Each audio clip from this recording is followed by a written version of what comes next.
Hi everyone, and welcome to a new episode in the Multiverse video series. Today we're going to learn how to use the pins package from Python. If you don't remember what the pins package is, or this is the first time you hear about the pins package, you should take a look at some of our previous MLverse videos where we explain it.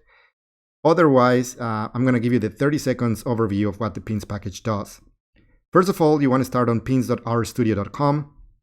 And if you go to use cases, you'll learn there that you can use pins to pin, discover, and share resources, meaning that you can actually just download a dataset very easily from the web. Also discover it, figure out like what is being shared in your organization if you're using tools like Kaggle or RStudio Connect. And then you can also share back those datasets or resources back with your team very easily. And the pins package supports multiple backends, which we call boards. So you can look at some of the ones that are available, like Azure, GitHub, Google Cloud, Kaggle, RStudio Connect, and S3, and some community developed ones like databases and Nextcloud. Anyways, so definitely take a look at the pins package if you haven't heard of that already. But what we're going to focus in this video is a specific feature on the pins package that is currently quite experimental, but still ready for you to try out and give us feedback if you're interested in using pins from Python. So if you scroll to the very bottom of the main page, you're going to see that there is a section called Python. And it basically provides instructions on how to use pins from Python. Currently, at least at the time of the recording of this video, we don't have the pip package yet published. So what you need to do is to install it from GitHub. This is similar to using something like DevTools or the remotes package in R, something like remotes : install GitHub. It will give you something similar. So this is the first thing we need to do when using Jupyter. Now, what we want to do is actually to first discuss what are the dependencies on while running pins from Jupyter or from Python in general, or Reticulator or whatever. So the first thing is that the pins package uses R, the R runtime. So you still need to have R installed on that particular machine, which is something that we're getting more used to having Python and R installed. So that shouldn't be an issue.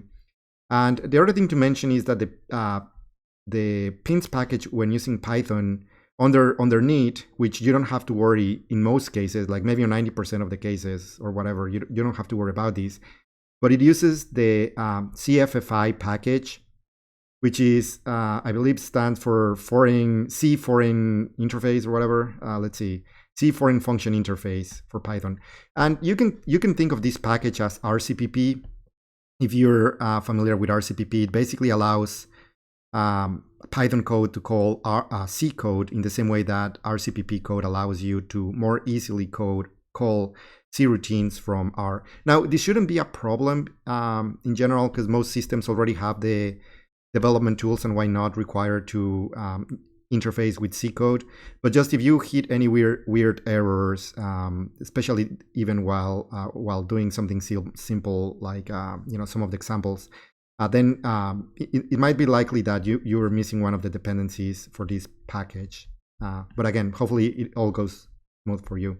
In fact, for the environment in which I was testing with, I only had to copy paste this line and run it on Jupyter, and that's all that I had to do. So in this particular video, since we're gonna use Python, and for those Python users that might want to interoperate with the R community, basically let's just use a Python notebook.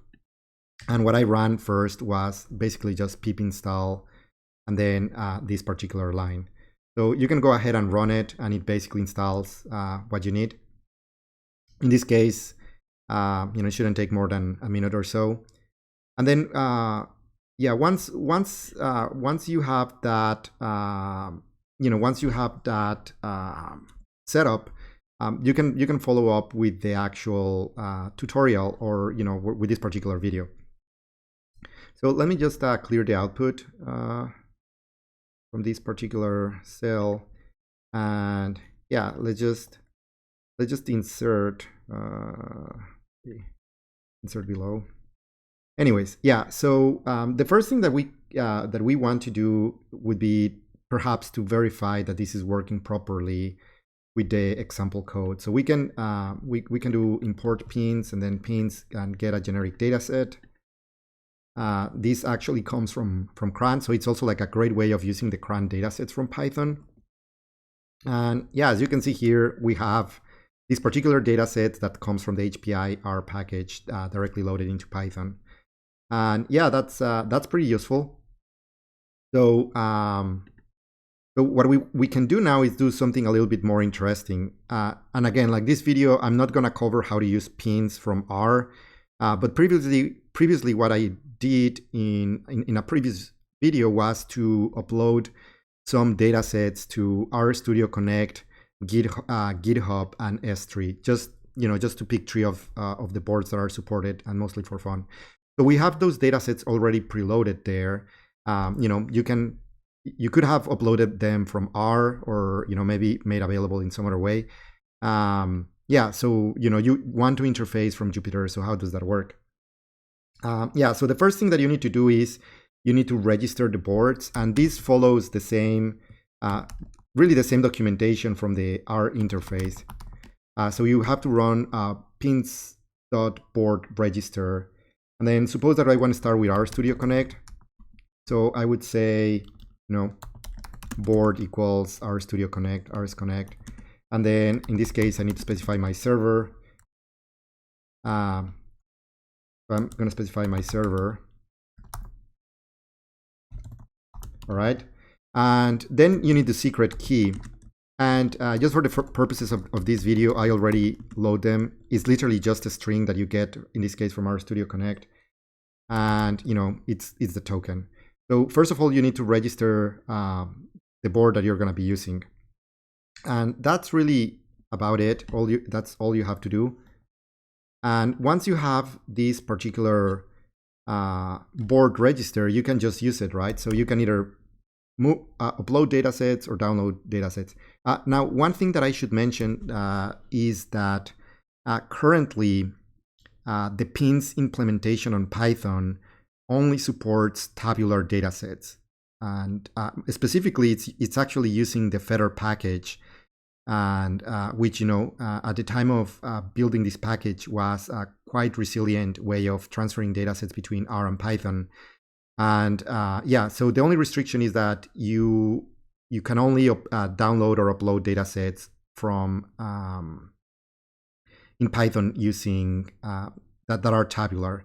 We definitely want to change this in the future to support more data types and why not, but that's a current restriction that you need to live with when using pins with Python. All right, and then after you register your board, you would run as usual pin get. In this case, there's a data set already here. It doesn't really matter what it is, but we're gonna get it from RS Connect.